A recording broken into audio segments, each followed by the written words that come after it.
ಬೆಳಗಾವಿಯಲ್ಲಿ ನಡೀತಾ ಇರುವಂಥ ಅಧಿವೇಶನದಲ್ಲಿ ಇವತ್ತು ಅಶೋಕ್ನವರು ಒಂದು ಮಂಡನೆಯನ್ನು ಮಾಡಿದ್ದಾರೆ. ಟಿಪ್ಪು ಸುಲ್ತಾನ್ ಜಯಂತಿ ಆಚರಣೆ ಆಗಬೇಕು, ಪುನಃ ಪ್ರಾರಂಭ ಮಾಡಬೇಕು ಅಂತನ್ನುವಂಥದ್ದು. ನಾನು ಇದನ್ನು ಖಂಡಿಸ್ತಾ ಇದ್ದೀನಿ, ವಿರೋಧಿಸ್ತಾ ಇದ್ದೀನಿ. ಈ ರೀತಿಯ ಮಾನಸಿಕತೆ ಮುಸ್ಲಿಂ ಓಲೈಕೆಗೋಸ್ಕರ, ಮುಸ್ಲಿಂ ಮತಕ್ಕೋಸ್ಕರ ಇದು ಸರಿಯಲ್ಲ ಅಂತನ್ನುವಂಥದ್ದು. ಇವತ್ತು ಕರ್ನಾಟಕದಲ್ಲಿ ಮುಸ್ಲಿಮ ಲಾಬಿ ನಡೀತಾ ಇದೆ, ಮುಸ್ಲಿಮರ ಒತ್ತಡಕ್ಕೆ ಕಾಂಗ್ರೆಸ್ ಸರ್ಕಾರ ಮಣಿತಾ ಇದೆ ಅಂತನ್ನುವಂಥದ್ದು ಹೇಳ್ತಾ ಇದೆ. ಇವತ್ತು ದ್ವೇಷ ಭಾಷಣ, ದ್ವೇಷ ಅಪರಾಧ ಅಂತನ್ನುವಂಥ ಪ್ರಕ್ರಿಯೆ ಏನು ನಡೀತಾ ಇದೆ. ಮತ್ತು ಅದಲ್ಲದೆ ನೀವು ಗೋಹತ್ಯೆ ನಿಷೇಧ ಕಾಯ್ದೆ ಜಾರಿಯಲ್ಲಿದ್ದಾಗಲೂ ಕೂಡ ಅದನ್ನು ತಿದ್ದುಪಡಿ ಮಾಡಿ ಗೋಕಳತನಕ್ಕೆ, ಗೋಮಾಂಸಕ್ಕೆ ಪ್ರೋತ್ಸಾಹ ಕೊಡುವಂಥ ಪ್ರಕ್ರಿಯೆ ಕೂಡ ನಡೀತಾ ಇದೆ. ಅದರ ಜೊತೆಗೆ ಈಗ ಟಿಪ್ಪನ್ನು ಕೂಡ ಜೋಡಿಸುವಂಥ ಪ್ರಯತ್ನವನ್ನು ಮಾಡ್ತಾ ಇರೋದು ಸರಿಯಲ್ಲ.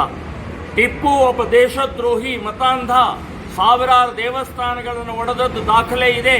ಕನ್ನಡ ವಿರೋಧಿ, ಹಿಂದೂ ವಿರೋಧಿ, ದೇಶ ವಿರೋಧಿ. ಸೊ ಅಂಥವನ ಜಯಂತಿ ನಮ್ಮ ದೇಶದಲ್ಲಿ ಯಾಕೆ ಅವಶ್ಯಕತೆ ಏನಿದೆ?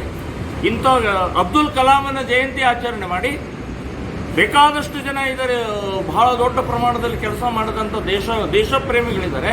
ಅವರು ಆಚರಣೆ ಮಾಡೋದು ಬಿಟ್ಟು ಒಬ್ಬ ದೇಶದ್ರೋಹಿ ಮಾಡೋದು ನಾವು ಒಪ್ಪಲ್ಲ. ಇಸ್ಲಾಂ ಈ ರೀತಿ ಅಲ್ಲಾನ ಬಿಟ್ಟು, ಮೊಹಮ್ಮದ್ ಪೈಗಂಬರ್ ಬಿಟ್ಟು ಬೇರೆ ಯಾವುದು ಜಯಂತಿಯನ್ನು ಮಾಡುವಂಥದ್ದು ಅಲ್ಲಿ ಅವಕಾಶ ಇಲ್ಲ, ಕುರಾನ್ನಲ್ಲಿದೆ.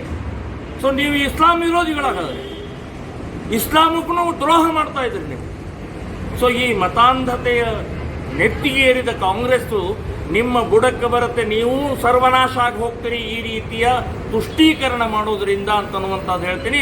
ಅಕಸ್ಮಾತ್ ನೀವು ಇದಕ್ಕೇನಾದರೂ ಮಾನ್ಯತೆ ಕೊಟ್ಟು ಜಯಂತಿ ಆಚರಣೆಗೆ ಅವಕಾಶ ಕೊಟ್ಟರೆ ಇಡೀ ರಾಜ್ಯಾದ್ಯಂತ ದೊಡ್ಡ ಪ್ರಮಾಣದಲ್ಲಿ ಪ್ರತಿಭಟನೆ ಮಾಡಬೇಕಾಗತ್ತೆ ಅನ್ನುವಂಥ ಎಚ್ಚರಿಕೆಯನ್ನು ನಾನು